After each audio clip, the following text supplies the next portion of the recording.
Hello friends, तो कैसे हैं आप? आपका हार्दिक स्वागत है हमारे यूट्यूब चैनल देवभूमि एग्जाम पॉइंट में। तो देखो दोस्तों, आज हम यहाँ पर देखिए आप लोगों का अगर बीएड एंट्रेंस का एग्ज़ाम है एसएसजे कैंपस के लिए, जिन लोगों ने आवेदन किया था, तो देखिए वहाँ पर अब जो है आज से वहाँ पर जो है अपना आप एडमिट कार्ड निकाल सकते हैं। वहाँ पर साइड में जो है एडमिट कार्ड वहाँ पर दिया गया है, तो एडमिट कार्ड आप वहाँ से डाउनलोड कर सकते हैं एसएसजे कैंपस के लिए, जिन लोगों का बीएड एंट्रेंस एग्ज़ाम है। यहाँ पर देखिए बीएड जो एंट्रेंस एग्ज़ाम है ये है यहाँ पर 3 अक्टूबर को ये होना है, संडे के दिन 11 बजे से यहाँ पर आपका एग्ज़ाम 2 बजे तक होगा। तो आपको देखिए दोस्तों, वहाँ पर अगर आप जाना चाहते हैं कुमाऊँ ये एसएसजे कैंपस की साइट पर जाइएगा, वहाँ पर आपको एडमिट कार्ड शो हो जाएगा। तो उसी को देखते हुए दोस्तों हमने एंट्रेंस एग्ज़ाम के लिए आज हम यहाँ पर हिंदी का टेस्ट करने जा रहे हैं। हिंदी से कुछ इंपॉर्टेंट क्वेश्चन लाए हैं जो 2020 में पूछा गया था। तो 2020 का यहाँ पर ये क्वेश्चन पेपर है। तो देखिए दोस्तों, आज का जो यहाँ पर जो पहला हम यहाँ पर जो टॉपिक लाए हैं वो हिंदी से है। हिंदी में जो है यहाँ पर 50 क्वेश्चन पूछे जाते हैं। तो देखिए आज का यहाँ पर जो पहला क्वेश्चन है वो है यहाँ पर कि दिए गए 4 विकल्पों में से एक सही उत्तर का चयन कीजिए, आपसे पूछा गया है। तो देखिए दोस्तों, यहाँ पर जो पहला क्वेश्चन है यहाँ पर है हिंदी साहित्य का प्रथम इतिहास ग्रंथ है। ये देखिए हिंदी से क्वेश्चन है, तो हिंदी यहाँ पर पूछी जाती है। और यहाँ पर जो पहला क्वेश्चन है आपसे पूछता है कि हिंदी साहित्य का प्रथम इतिहास ग्रंथ है, क्वेश्चन नंबर 1। तो फ्रेंड्स इसका जो ऑप्शन नंबर बी है बिल्कुल राइट आंसर है। इस्तवा द लॉ लिटरेचर एंडलुई हिंदुस्तानी, बिल्कुल right answer option number B सही होगा। क्या है? इस्तवार द लॉ लिटरेचर एंडलुई हिंदुस्तानी, ये जो है ऑप्शन बी हमारा सही है। तो हिंदी साहित्य का प्रथम इतिहास ग्रंथ है दोस्तों ये ऑप्शन नंबर बी, बिल्कुल राइट आंसर होगा। बढ़ते हैं क्वेश्चन नंबर यहाँ पर 2 की ओर। क्वेश्चन नंबर 2 यहाँ पर आता है। क्वेश्चन नंबर 2 कहता है कि आचार्य हजारी प्रसाद द्विवेदी द्वारा लिखे गए ग्रंथ का नाम है। इंपोर्टेंट क्वेश्चन है दोस्तों, 2020 में ये इंट्रेंस एग्जाम में पूछा गया है। तो आपको जो है ये अंतिम तक ये वीडियो देखनी है और इसका राइट आंसर आपको मुझे बताना है कि आचार्य हजारी प्रसाद द्विवेदी द्वारा लिखे गए ग्रंथ का नाम है, क्वेश्चन नंबर 2। तो फ्रेंड्स इसका ऑप्शन नंबर बी की बात करें, हिंदी साहित्य की भूमिका जो है ये बिल्कुल राइट आंसर होगा। तो आचार्य हजारी प्रसाद द्विवेदी द्वारा लिखे गए ग्रंथ का नाम क्या है? हिंदी साहित्य की भूमिका, ऑप्शन नंबर बी बिल्कुल राइट आंसर होगा। अब आता है क्वेश्चन नंबर 3। देखिए ये पर है कि चंद बरदाई द्वारा लिखे गए ग्रंथ का नाम है, क्वेश्चन नंबर 3। तो देखिए इसका ऑप्शन सी बिल्कुल राइट आंसर होगा। पृथ्वीराज रासो जो है ये चंद बरदाई द्वारा लिखे गए ग्रंथ का नाम है। तो देखिए यहाँ पर पृथ्वीराज रासो जो है हिंदी भाषा में लिखा गया एक महाकाव्य है, और जिसमें जो है पृथ्वीराज चौहान के जीवन और चरित्र का यहाँ पर वर्णन किया गया है पृथ्वीराज रासो में। तो ये जो है चंद बरदाई द्वारा लिखा गया ग्रंथ का नाम है पृथ्वीराज रासो। नेक्स्ट क्वेश्चन आता है, क्वेश्चन नंबर 4 यहाँ पर आता है। क्वेश्चन नंबर 4 कहता है कि निर्गुण भक्ति धारा के प्रमुख कवि नहीं थे। 4 ऑप्शन दे रखे हैं यहाँ पर। तो निर्गुण भक्ति धारा के प्रमुख कवि नहीं थे, क्वेश्चन नंबर 4। तो क्वेश्चन नंबर 4 का ऑप्शन बी यहाँ पर जो है सूरदास, बिल्कुल राइट आंसर होगा। तो देखिए दोस्तों, यहाँ पर सूरदास जो है भगवान कृष्ण के अनन्य उपासक और ब्रज भाषा के ये श्रेष्ठ कवि थे सूरदास जी। यहाँ पर जो हमारा यहाँ पर राइट आंसर होगा ऑप्शन नंबर बी। तो निर्गुण भक्ति धारा के प्रमुख कवि नहीं थे। इन 4 में से जो कौन से नहीं है यहाँ पर है सूरदास जी, बिल्कुल right answer option number B. Next question, question number 5 आता है। यहाँ पर देखिए क्वेश्चन नंबर 5 कहता है तन चितौर मन राजा कीन्हा हिया सिंहल बुद्धि पधिनी कीन्हा गुरु सुवा जेहि पंथ दिखावा बिन गुरु जगत को निर्गुण पावा। देखिए इस पंक्ति का आपको हृदय को अगर आपको बताना है कि इस पद में जो है हृदय को प्रतीक बताया गया है, आपसे पूछा गया है, तो ये आप पंक्ति पढ़ लीजिए ध्यान से। तो देखिए दोस्तों, यहाँ पर क्वेश्चन नंबर 5 का जो राइट आंसर है ऑप्शन नंबर सी यहाँ पर बिल्कुल राइट आंसर, सिंहल को यहाँ पर इसका बताया गया है। तो ऑप्शन हमारा जो सी है बिल्कुल राइट आंसर होगा option number C. Next question, question number 6 आता है। यहाँ पर देखिए क्वेश्चन नंबर 6 का था कि वैष्णव भक्ति के प्रतिष्ठापक आचार्य नहीं थे। आपसे पूछा गया तो वैष्णव भक्ति के प्रतिष्ठापक व आचार्य नहीं थे, क्वेश्चन नंबर 6। तो देखिए इसका जो राइट आंसर ऑप्शन डी बिल्कुल राइट होगा, रामानंद जी यहाँ पर बिल्कुल राइट आंसर है। तो वैष्णव भक्ति के प्रतिष्ठापक आचार्य नहीं थे, रामानंद सही है। नेक्स्ट क्वेश्चन, क्वेश्चन नंबर 7 आता है। क्वेश्चन नंबर 7 को आप ध्यान से देखिएगा। क्वेश्चन नंबर 7 कहता है कि हिंदी साहित्य के सन 1643 से 1843 के काल को कहा जाता है। देखिए हिंदी साहित्य का जो काल था 1643 से 1843 के काल को, इन बीच का काल जो है इसे क्या कहा जाता है, आपसे पूछा गया है क्वेश्चन नंबर 7। तो क्वेश्चन नंबर 7 का ऑप्शन ए यहाँ पर बिल्कुल राइट आंसर है, रीतिकाल कहा जाता है। इन दोनों के जो बीच का समय था 1643 और 1843 के बीच का जो समय रीतिकाल कहा जाता है हिंदी साहित्य के इसमें। नेक्स्ट क्वेश्चन, क्वेश्चन नंबर 8 आता है दोस्तों। क्वेश्चन नंबर 8 की बात आप ध्यान से सुनिए। कहता है कि उत्तर मध्यकालीन काव्य की प्रमुख प्रवृत्ति थी। आपसे पूछा गया तो उत्तर मध्यकालीन काव्य की प्रमुख प्रवृत्ति थी, क्वेश्चन नंबर 8। तो क्वेश्चन नंबर 8 का यहाँ पर सी वाला बिल्कुल राइट आंसर है, रीति निरूपण, बिल्कुल राइट आंसर है दोस्तों, ऑप्शन सी यहाँ पर सही होगा। तो उत्तर मध्यकालीन काव्य की प्रमुख प्रवृत्ति थी रीति निरूपण, बिल्कुल राइट आंसर है। क्वेश्चन नंबर 9 देखिए, यहाँ पर देखिएगा। क्वेश्चन नंबर 9 आता है, अधेर नगरी के रचनाकार हैं। क्वेश्चन नंबर 9, तो क्वेश्चन नंबर 9 का यहाँ पर दोस्तों बिल्कुल राइट आंसर बी है, भारतेंदु हरिश्चंद्र यहाँ पर सही होगा। तो अधेर नगरी के जो रचनाकार है यहाँ पर है भारतेंदु हरिश्चंद्र। अब देखिए थोड़ा सा अगर उससे बात करें तो भारतेंदु हरिश्चंद्र जो है आधुनिक हिंदी साहित्य के पितामह इन्हें कहा जाता है। आप ये पॉइंट भी याद रखिए कि भारतेंदु हरिश्चंद्र जो है आधुनिक हिंदी साहित्य के पितामह कहे जाते हैं। तो ऑप्शन बी हमारा बिल्कुल राइट आंसर है। तो अधेर नगरी के रचनाकार अगर बात आए तो भारतेंदु हरिश्चंद्र यहाँ पर बिल्कुल राइट आंसर होगा। क्वेश्चन नंबर 10 देखिए, यहाँ पर आता है, कहता है कि हिंदी के प्रथम पत्र उदंत मार्तंड का प्रकाशन वर्ष है। क्वेश्चन नंबर 10, तो देखिए इसका ऑप्शन बी बिल्कुल राइट आंसर होगा, 1826 यहाँ पर सही है। तो हिंदी के प्रथम पत्र जो था उदंत मार्तंड का जो प्रकाशन वर्ष है 1826, यहाँ पर बिल्कुल राइट आंसर है। क्वेश्चन नंबर 11 आता है, यहाँ पर देखिए छायावाद का प्रारंभ माना जाता है। अब देखिए छायावाद का जो प्रारंभ माना जाता है, क्वेश्चन नंबर 11 आपसे पूछता है, तो इसका जो ऑप्शन सी है यहाँ पर बिल्कुल राइट आंसर है, प्रसाद के झरना से, ये बिल्कुल राइट आंसर ऑप्शन सी। तो छायावाद का जो प्रारंभ माना जाता है ऑप्शन नंबर सी बिल्कुल राइट होगा। क्वेश्चन नंबर 12 देखिए दोस्तों, यहाँ पर आता है कि छोड़ ध्रुवों की मृदु छाया, छोड़ प्रकृति से भी माया वाले तेरे बाल, जाल में कैसे उलझा दूं लोचन छोड़ अभी से इस जग को। आपसे पूछा गया, आप इन पंक्तियों को ध्यान से पढ़ लीजिए। कहता है कि छोड़ ध्रुवों की मृदु छाया, छोड़ प्रकृति से भी माया वाले तेरे बाल जाल में कैसे उलझा दूं लोचन छोड़ अभी से इस जग को। क्वेश्चन नंबर 12 आपसे कहता है, तो इन पंक्तियों के रचनाकार कौन है, इन जो पंक्तियां दी गई हैं आपको इनका आपको बताना है कि इनके रचनाकार कौन है। क्वेश्चन नंबर 12, तो देखिए इसका जो राइट आंसर ऑप्शन डी यहाँ पर सही होगा, सुमित्रा नंदन पंत की ये जो पंक्तियां हैं दोस्तों बिल्कुल राइट आंसर ऑप्शन डी सही होगा। तो यहाँ पर डी वाला ऑप्शन सही है। तो सुमित्रा नंदन पंत हिंदी साहित्य के छायावादी युग के जो है 4 स्तंभों में से एक है, ये पॉइंट आपको याद होना चाहिए। तो यहाँ पर जो हमारा डी वाला बिल्कुल राइट आंसर है, सुमित्रा नंदन पंत की ये पंक्तियां होती हैं। नेक्स्ट क्वेश्चन, क्वेश्चन नंबर 13 आता है, यहाँ पर देखिएगा कि रामधारी सिंह दिनकर की रचना है। आपसे पूछा गया क्वेश्चन नंबर 13। देखिए फ्रेंड्स, इसका जो ऑप्शन ए यहाँ पर रश्मिरथ, यहाँ पर बिल्कुल राइट आंसर होगा, रश्मिरथ ही सही है। तो रामधारी सिंह दिनकर की जो रचना है यहाँ पर ऑप्शन ए रश्मिरथ ही बिल्कुल सही होगा। अब देखिए क्वेश्चन नंबर 13 की थोड़ा बात करें तो रश्मिरथी जिसका अर्थ होता है सूर्य किरण रथ का सवार, ये आप अगर रश्मिरथी का अगर आप अर्थ समझना चाहें तो क्या होता है कि सूर्य किरण रथ का सवार, इसका जो होता है अर्थ होता है रश्मिरथी का। तो आप ध्यान से देखिए क्वेश्चन को। नेक्स्ट क्वेश्चन, क्वेश्चन नंबर 14 आता है, हिंदी साहित्य के छायावाद की कालावधि है। आपसे पूछा गया कि इसके जो समय का अंतराल क्या है इसका। तो हिंदी साहित्य के जो छायावाद की कालावधि पूछी गई है, तो समय अवधि आप जैसे आप हिंदी में सरल भाषा में समझेंगे तो समयावधि आपको यहाँ पर बतानी है। क्वेश्चन नंबर 14, तो देखिए ऑप्शन बी की बात करें यहाँ पर 1918 से 38 तक यहाँ पर बिल्कुल राइट आंसर होगा।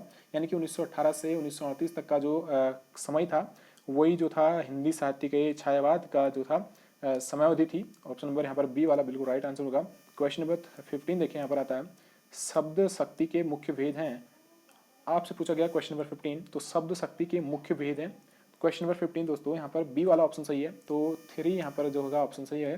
तो शब्द शक्ति के जो मुख्य भेद होते हैं 3 होते हैं। नेक्स्ट क्वेश्चन, क्वेश्चन नंबर यहाँ पर आता है 16, देखिए उत्साह एक स्थायी भाव है। आपसे पूछा गया क्वेश्चन नंबर 16, देखिए यहाँ पर जो पूछा गया कि उत्साह एक स्थायी भाव है, क्वेश्चन नंबर 16, तो इसका राइट आंसर बताना है। क्वेश्चन नंबर 16 का जो ऑप्शन डी है यहाँ पर वीर रस का, क्या है वीर रस का, ये क्या होता है एक स्थायी भाव है।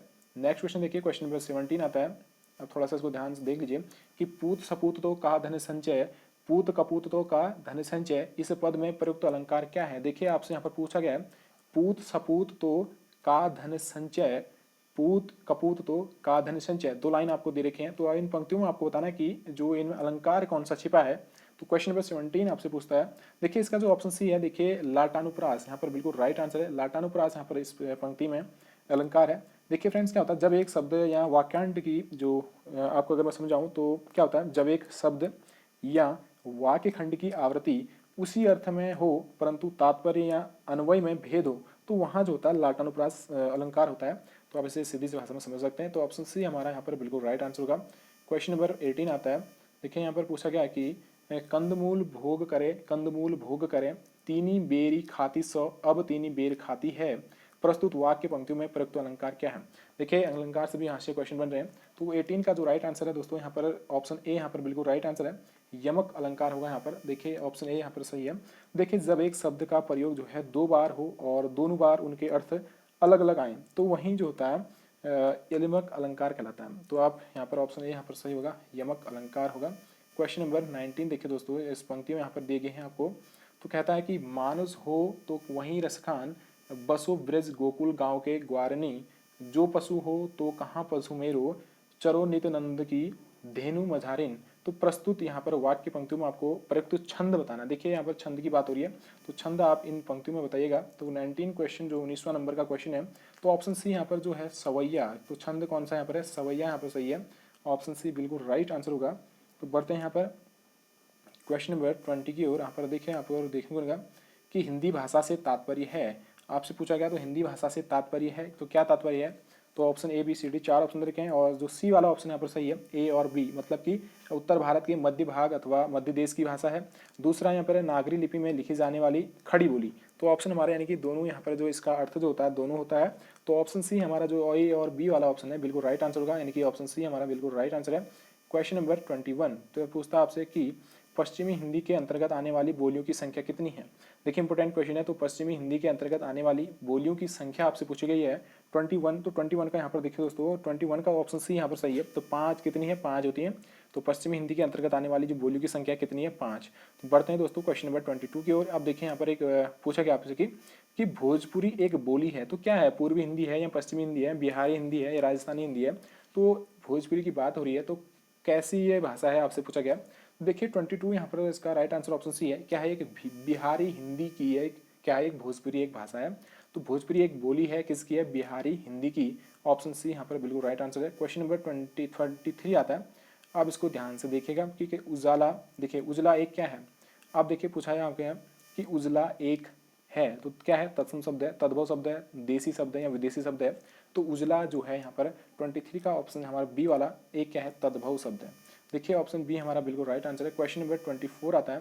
24 आपसे देखिए कहता है कि कृतज्ञ उसे कहा जाता है। देखिए कृतज्ञ उसे कहा जाता है जो क्या करे, आपसे पूछा गया 24। तो दोस्तों यहाँ पर डी वाला ऑप्शन सही होगा, किया हुआ उपकार नहीं मानता है। आप देखिए कृतज्ञ उसे कहा जाता है जो किया हुआ उपकार नहीं मानता है, तो उसे कहते हैं कृतज्ञ। तो क्वेश्चन नंबर 24 का डी वाला ऑप्शन सही है। अब यहाँ पर आता है 25 क्वेश्चन। देखिए यहाँ पर पूछता है कि संविधान द्वारा हिंदी को राजभाषा का पद प्रदान किया गया। अब देखिए कब किया गया, आपसे पूछा गया। तो संविधान द्वारा जो है हिंदी को जो है राजभाषा का यहाँ पर पद जो है प्रदान किया गया, तो कब किया गया आपसे पूछा गया 25। तो ऑप्शन हमारा ए वाला बिल्कुल राइट आंसर होगा, 14 सितंबर 1949 को। देखिए 14 सितंबर को जो है हिंदी दिवस भी मनाया जाता है, आपको ये पता होना चाहिए। और यहाँ पर जो हमारा ए वाला ऑप्शन है बिल्कुल राइट आंसर है। 14 सितंबर 1949 को जो है संविधान द्वारा जो है हिंदी को राजभाषा का यहाँ पर पद प्रदान किया गया। ऑप्शन ए बिल्कुल राइट आंसर है। अब यहाँ पर दिया गया कि निम्नलिखित प्रश्नों में से प्रत्येक मुहावरे का अर्थ के 4 विकल्प दिए गए हैं, इनमें से उचित विकल्प का चयन कीजिए, आपसे पूछा गया। अब देखिए 26 में यहाँ पर आपसे पूछता है कि आकाश कुसुम होना। तो देखिए यहाँ पर पूछा गया उचित यहाँ पर आपको विकल्प बताना है। तो आकाश कुसुम होना इसका क्या अर्थ है, कि आप इसे क्या समझेंगे, मुहावरे आपको यहाँ पर देखने को मिल रहे हैं। तो देखिए 26 का दोस्तों यहाँ पर जो राइट आंसर ऑप्शन डी वाला से होगा, असंभव होना, यानी कि असंभव बात होना। तो आकाश कुसुम होना का अर्थ होता है असंभव बात होना। नेक्स्ट क्वेश्चन नंबर 27 आता है, बहती गंगा में हाथ धोना, आपसे पूछा गया। तो बहती गंगा में हाथ धोना 27। तो 27 का ऑप्शन डी यहाँ पर सही है, अवसर का लाभ उठाना। दोस्तों यहाँ पर डी वाला बिल्कुल राइट आंसर होगा। तो अवसर का लाभ उठाना, तो बहती गंगा में हाथ धोने का अर्थ क्या होता है, अवसर का लाभ उठाना। तो नेक्स्ट क्वेश्चन नंबर 28 आता है कि दशरथ का वचन। अब देखिए यहाँ पर पूछा गया दशरथ का वचन क्या है, option A B C D 4 option दे रखे हैं। तो 28 का दोस्तों यहाँ पर ए वाला ऑप्शन सही है, अटल प्रतिज्ञा यहाँ पर बिल्कुल राइट आंसर है। तो दशरथ का वचन का अर्थ होता है अटल प्रतिज्ञा, यानी कि उसने कही थी ना कि धनुष टूटने की बात, तो वहीं पर अटल हो गया था, तो इसलिए वहाँ पर ये क्वेश्चन आ रहा है। नेक्स्ट क्वेश्चन नंबर 29 आता है, कपास ओटना। यहाँ पर देखिए 29 का यहाँ पर बताना है। तो 29 का ऑप्शन डी वाला व्यर्थ का कार्य करना यहाँ पर सही होगा। तो कपास ओटना मतलब होता है व्यर्थ का कार्य करना, तो डी वाला सही है। नेक्स्ट क्वेश्चन नंबर 30 आता है दोस्तों, कहता है कि कार्य को नए ढंग से करने की पद्धति क्या है। आपसे पूछा गया तो कार्य को नए ढंग से करने की पद्धति आपसे पूछा गया क्या होती है, आधुनिकीकरण या भौगोलिकीकरण या क्या कहते हैं नवागत रूप या पारंपरिक। तो देखिए यहाँ पर कार्य को नए ढंग से करने की जो प्रवृत्ति होती है उसे क्या कहा जाता है, तो उसे कहा जाता है ऑप्शन नंबर ए आधुनिकीकरण। क्या कहते हैं उसे, आधुनिकीकरण कहते हैं। कार्य को नए ढंग से करने की जो पद्धति होती है आधुनिकीकरण इसे कहा जाता है। क्वेश्चन नंबर 20 यानी कि 31 आता है, वह स्थान जो पृथ्वी चंद्रमा सूर्य आदि के मध्य में स्थित है। तो आपसे पूछा गया तो वह स्थान आपको बताना है जो पृथ्वी चंद्रमा सूर्य आदि के मध्य में स्थित है। तो कौन सा यहाँ पर वो स्थान है। 31 का दोस्तों यहाँ पर जो ऑप्शन नंबर यहाँ पर ए है बिल्कुल राइट आंसर है, अंतरिक्ष यहाँ पर सही होगा। देखिए सभी का बीच में आ जाता है। क्वेश्चन नंबर यहाँ पर आता है 32 से 33 की बात हो रही है। आधुनिकित शब्दों के भावार्थ रूप में 4 विकल्प दिए गए हैं, सही विकल्प का चयन कीजिए। अब यहाँ से आपको पूछा गया कि जिज्ञासा क्या होती है, जिज्ञासा का अर्थ क्या होता है आपसे पूछा गया। तो यहाँ पर 32 का दोस्तों ऑप्शन ए यहाँ पर सही होगा, जानने की इच्छा जो होती है उसे जिज्ञासा कहते हैं। तो ऑप्शन ए हमारा बिल्कुल राइट आंसर है। क्वेश्चन नंबर 33 आता है कि गंतव्य, गंतव्य का अर्थ क्या होता है। तो आपसे पूछा गया तो option number A B C D 4 option है, तो डी वाला ऑप्शन सही होगा। लक्ष्य जहां जाना है उसे कहते हैं गंतव्य का अर्थ होता है लक्ष्य जहां जाना है, ऑप्शन डी सही है। नेक्स्ट क्वेश्चन नंबर आते हैं। तो देखिए आपसे दिया है कि निर्देश दिए गए हैं कि 34 से 36 तक जो है प्रत्येक शब्द के पर्यायवाची रूप के 4 विकल्प दिए गए हैं और इनमें से सही विकल्प का चयन कीजिए। आपसे पूछा गया तो 34 का आपको यहाँ पर बताना है। 34 का केतु। अब देखिए केतु क्या होता है, केतु का अर्थ क्या होता है। तो यहाँ पर देखिए दोस्तों 34 का ऑप्शन हमारा जो सी है बिल्कुल राइट आंसर है, पताका यहाँ पर सही होगा। अब देखिए क्या होता है कि पताका एक क्या है, एक तिकोना या चौकोर कपड़ा होता है जो एक डंडे में लगा होता है। तो आप समझ चुके होंगे, तो पताका यहाँ पर सी वाला बिल्कुल right answer Ketu. Next question, question number 35 आता है गति। अब देखिए यहाँ पर पूछा गया तो गति मतलब क्या होता है 35, तो ए वाला सही है, चाल, बिल्कुल right answer option A. Next question कनिष्ठ। तो कनिष्ठ का अर्थ क्या होता है, यहाँ उसका पर्यायवाची क्या होता है। तो देखिए 36 का यहाँ पर जो राइट आंसर है ऑप्शन नंबर हमारा बी वाला सही है, छोटा, यहाँ पर सही होगा ऑप्शन बी। क्वेश्चन नंबर देखिए यहाँ पर 37 से 38 निम्नलिखित 4 शब्दों के समूह हैं जो प्रत्येक समूह में 3 शब्द पर्यायवाची हैं और एक शब्द बेमेल है, यानी कि उनसे डिफरेंट होगा, यानी कि भिन्न होगा उन चीज़ों से।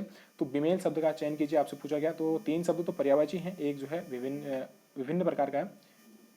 अब 37 आता है कि कांता, विपिन, कांतर या कानन। तो इन चारों में से आपको डिफरेंट बताना है, कौन सा यहाँ पर डिफरेंट है। तो देखिए यहाँ पर 37 का जो ऑप्शन नंबर यहाँ पर जो दिखाई दे रहा है आपको ए वाला, कांता जो है यहाँ पर डिफरेंट है। बाकी जो है ये 4 विपिन, कांतर, कानन जो है सब ये पर्यायवाची शब्द हैं, लेकिन ये जो कांता है ये सबसे यहाँ पर डिफरेंट है, तो अलग है सबसे। नेक्स्ट क्वेश्चन आता है क्वेश्चन नंबर 38, देखिए लॉ। अब लॉ यहाँ पर देखिए इन 4 में से आपको एक अलग बताना है, लॉ, लगन, दीपशिखा, लपट। तो देखिए यहाँ पर आपको इस 4 में से अलग कौन सा है, यानी कि डिफरेंट कौन सा है। 38 का आपको यहाँ बताना है। तो 38 का जो यहाँ पर ऑप्शन सी यहाँ पर बिल्कुल अलग होगा, लगन यहाँ पर अलग है। तो दीपशिखा और लपट और लॉ सब ये तीनों एक पर्यायवाची शब्द हैं, लेकिन लगन जो है यहाँ पर इन चीज़ों से अलग है। तो ऑप्शन सी हमारा सही होगा। नेक्स्ट क्वेश्चन देखिए यहाँ पर निर्देश दिया गया है 39 से 41 तक यहाँ पर कुछ शब्दों के विपरार्थी 4 शब्द दिए गए हैं और इनमें से सही विपरार्थी शब्द अथवा विलोम शब्द का चयन कीजिए, आपसे पूछा गया है। तो देखिए यहाँ पर आपको अलग शब्द यहाँ पर बताना है। तो देखिए यहाँ पर आता है कि अनिवार्य, अनिवार्य क्या होता है। तो इन चीज़ों में आपको देख रखा कि अनिवार्य में जो अर्थ है यहाँ पर वैकल्पिक, आवश्यक, जरूरी, प्रस्थांकित। तो इन 4 में से यहाँ पर आपको अलग बताना है। 39 का ऑप्शन है यहाँ पर बिल्कुल राइट होगा, वैकल्पिक जो है यहाँ पर अलग है। नेक्स्ट आता है उन्मूलन। देखिए उन्मूलन का यहाँ पर है रोपण, विमूलन, श्रृंखलन या उद्घाटन। तो देखिए 40 का जो यहाँ पर क्वेश्चन है 40 क्वेश्चन, तो ये कहता है इसका राइट आंसर ऑप्शन ए होगा, यहाँ पर रोपण जो है यहाँ पर सबसे अलग है। नेक्स्ट क्वेश्चन आता है यहाँ पर निंद। तो देखिए निंद का अर्थ क्या होता है, 4 ऑप्शन दे रखे हैं और चारों में से आपको अलग बताना है। तो विपरार्थी इसका अर्थ क्या होता है 41। तो 41 का यहाँ पर है ऑप्शन बी बिल्कुल सही है, वंद यहाँ पर अलग होगा। नेक्स्ट क्वेश्चन था क्वेश्चन नंबर, अब देखिए यहाँ पर फिर एक निर्देश दिया गया है आपको कि 42 से 44 तक यहाँ एक एक शब्द की वर्तनी के 4 रूप दिए गए हैं और इनमें से शुद्ध वर्तनी का चयन कीजिए। तो देखिए यहाँ पर आपको अलग अलग बताना है, शुद्ध वर्तनी का चयन आपने करना है। तो देखिए यहाँ पर अलग अलग यहाँ पर मात्राएं लगा के आपको यहाँ पर भ्रमित किया गया है। तो 42 का यहाँ पर राइट आंसर जो होगा बी वाला सही है, शुश्रूषा जो है इस प्रकार लिखा जाता है यहाँ पर ऑप्शन बी की तरफ। नेक्स्ट वन आता है गरिष्ठ, गरिष्ठ या गरिष्ठई या गरिष्ठ। तो 4 ऑप्शन दे रखे हैं और एक जैसे हैं, तो आपको यहाँ पर बताना है। तो सही वाला यहाँ पर कौन सा है कि 43 का जो राइट आंसर ऑप्शन सी यहाँ पर सही है, गरिष्ठ यहाँ पर सही होगा। नेक्स्ट क्वेश्चन आता है 44, तो इन 4 में से आपको बताना है सही इसका अर्थ क्या है। तो 44 का जो है यहाँ पर ऑप्शन नंबर यहाँ पर डी वाला सही होगा कि अंतर्ध्यान यहाँ पर सही है, न कि अंतर्धान या अंतर्धान। तो देखिए आपको यहाँ पर मात्राओं का ज्ञान होना चाहिए कि ऑप्शन डी यहाँ सही है, अंतर्ध्यान यहाँ पर सही होगा। फिर यहाँ पर एक निर्देश दिया गया 45 से 46 निम्नलिखित पद्यांशों में प्रयुक्त सही अलंकार का चयन कीजिए। आपको यहाँ पर अलंकार पूछे जा रहे हैं। तो यहाँ पर देखिए 45 आपसे पूछता है कि उदित उदय गिरी मंच पर रघुबर बाल पतंग, तो इसमें आपको अलंकार बताना है। तो आपको पंक्तियां ध्यान से पढ़नी है कि उदित उदय गिरी मंच पर रघुबर बाल पतंग, तो आपको इसका यहाँ पर अलंकार बताना है। 45 का ऑप्शन नंबर हमारा जो ए है बिल्कुल राइट आंसर है। उपमा यहाँ पर अलंकार होगा। देखिए क्या होता है कि जब काव्य में किसी वस्तु या व्यक्ति की तुलना किसी अत्यंत प्रसिद्ध वस्तु या व्यक्ति से की जाती है तो उसे जो है उपमा अलंकार कहते हैं। तो कि ऑप्शन ए में आपको दिखाई दे रहा है उपमा अलंकार यहाँ पर सही होगा। नेक्स्ट क्वेश्चन आता है क्वेश्चन नंबर 46, कहता है कि जे रहीम गति दीप की कुल कपूत की गति सोई बारे उजियारो करे बड़े अंधेरो होई। तो देखिए यहाँ पर इस पंक्ति का आपको बताना है यहाँ पर अलंकार कौन सा है 46। देखिए 46 वाला ऑप्शन सी यहाँ पर सही है। तो यहाँ पर श्लेष अलंकार है। कौन सा अलंकार है? श्लेष अलंकार होगा। देखिए क्या होता है कि जब किसी शब्द का प्रयोग एक बार ही किया जाता है परंतु उसके एक से अधिक अर्थ निकलते हैं तो वहाँ जो होता है श्लेष अलंकार होता है। तो आप इसे श्लेष अलंकार समझ सकते हैं। तो ऑप्शन सी यहाँ पर सही होगा। नेक्स्ट क्वेश्चन क्वेश्चन नंबर 47 आता है, क्रोध किस रस का स्थायी भाव है? तो पूछा गया यहाँ पर क्रोध जो है किस रस का स्थायी भाव है 47।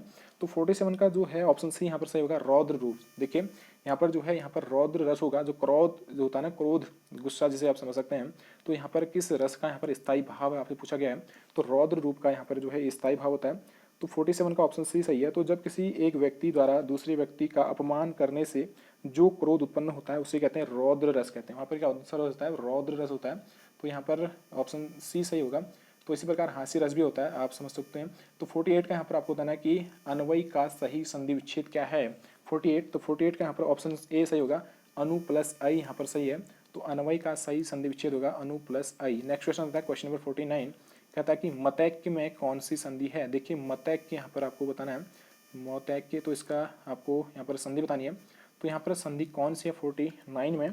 तो देखिए यहाँ पर डी वाला ऑप्शन सही होगा, वृद्धि संधि। यहाँ पर कौन सी संधि है? वृद्धि संधि है मतैक्य में। तो क्या होता है कि जब संधि करते समय जब ओ आ के साथ ए आई हो तो ए आई बनता है। तो जब ओ आ के साथ ओ औ हो तो औ बनता है। तो उसी प्रकार यहाँ पर देखिए यहाँ पर जो कौन सी संधि होगी? संधि होगी जो वृद्धि संधि होगी। और आज का लास्ट क्वेश्चन में यहाँ पर लास्ट क्वेश्चन कहता है कि जिस छंद में वर्णिक या मात्रिक प्रतिबंध न हो वह छंद क्या कहलाता है? 40 क्वेश्चन पूछ रहा थे। तो यहाँ पर इसका जो राइट आंसर होगा ऑप्शन सी बिल्कुल राइट आंसर है, मुक्त छंद होगा। वहाँ पर जिस छंद में जो वर्णिक या मात्रिक प्रतिबंध ना हो तो वहाँ पर जो होता है मुक्त छंद होता है। तो देखिए यहाँ पर हमने आज 50 क्वेश्चन पर डिस्कस की जो है बीएड एंट्रेंस के लिए इंपोर्टेंट क्वेश्चन है और ये 2020 का मॉडल पेपर है। 2020 में आया था, हिंदी का ये सिलेबस है। तो इसी तरह हम नेक्स्ट जो हमारा पार्ट होगा टीचिंग एप्टीट्यूड से वहाँ पर नेक्स्ट पार्ट आएगा। मिलते हैं नेक्स्ट वीडियो में।